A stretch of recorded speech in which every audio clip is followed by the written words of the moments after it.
Liz, it's finally here. We've finally revealed the Xbox Series S. And I know that I have been waiting for this moment for a long time.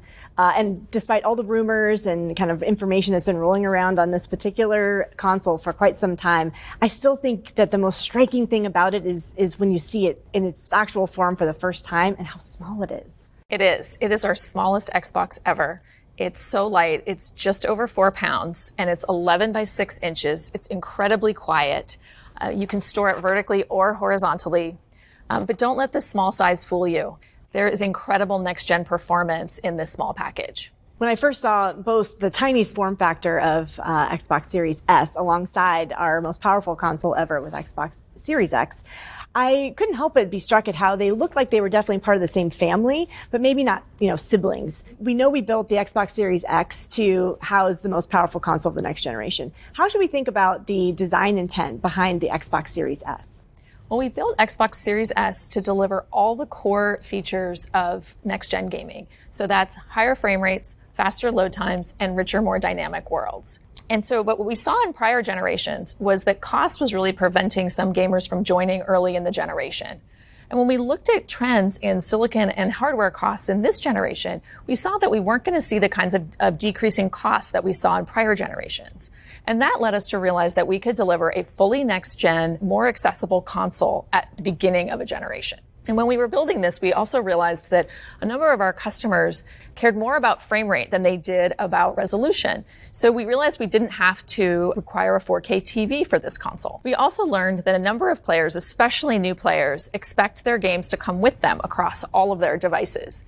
And so we made the Xbox Series S all digital. And by making it all digital, that was one of the things that allowed us to get to the smallest, sleekest Xbox ever. Well, we know that because these two consoles are coming out at the same point in the generation, they're going to share a lot of the same features, and they actually share a system architecture. Would you like to tell us a little bit more about what that system architecture has enabled and how that's come to light? Absolutely. We got together with our partners at AMD, and we decided that we were going to co-engineer a second custom SoC based on the Series X architecture, so including both Zen 2 and RDNA 2 technologies. The result of that is that you see very similar CPU performance across Series S and Series X, and you see identical I/O performance. Really, the only difference that you're going to see is in the GPU.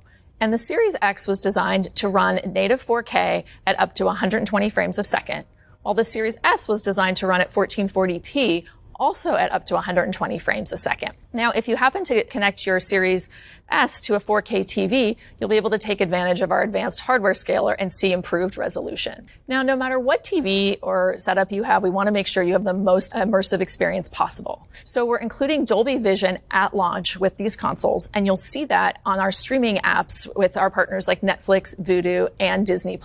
And Dolby Vision will be coming to games in spring of 2021, and Xbox will be the first console to support Dolby Vision for games. Now, you'll see the same great sound on Xbox Series S that you see on Series X with our spatial sound and Dolby Atmos. You talked about immersion, which, is very important as we think about gaming experiences. It's also important as we think about just the way that the consoles are designed, how much sound they actually emit on acoustics, the size and shape of them, where they fit into your household. Tell us a little bit about the thought and design that went into the actual industrial design of the console. Well, we design our consoles to fit into your life and lifestyle. So we really focus on materials and finishes because we know that your Xbox is going to live on your shelf for years. We also want to make sure it fits into your household. So that's why we make sure that all of our consoles can be oriented vertically or horizontally. And as you point out, it's not just the physical design, it's also things like acoustics. So our engineering and industrial design teams spend a huge amount of effort making sure these consoles are as quiet as possible. But really, all of these design decisions together bring the focus back to what's most important, which is the games. And all of that care and thought that went into the console design, that extends to the controller too. It does. So we announced our new controller with the Series X, and that same controller is going to launch in Robot White with the Series S. And what we really focused on in this, with these new controllers, is to make sure that they were comfortable for more players. So we focused on fit and ergonomics and feel. And I can tell you from using this new controller at home, these small changes make a huge difference in how comfortable the controller is, especially when playing for long periods of time. Now, we've also added a share button, so you can share your game highlights to wherever you'd like. And that share button also works with the Xbox app on your mobile phone.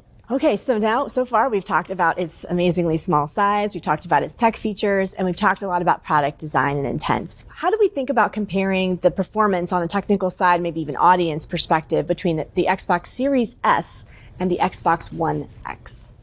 Well, the short answer is that the Xbox Series S has 4 times the processing power of the Xbox One X and pretty similar graphics. Now, you have to keep in mind that we have a new graphics architecture and new graphics capabilities in this generation, so it's really hard to compare specs like teraflops across generations. Now, it's also worth noting that these two consoles were really built for different kinds of audiences.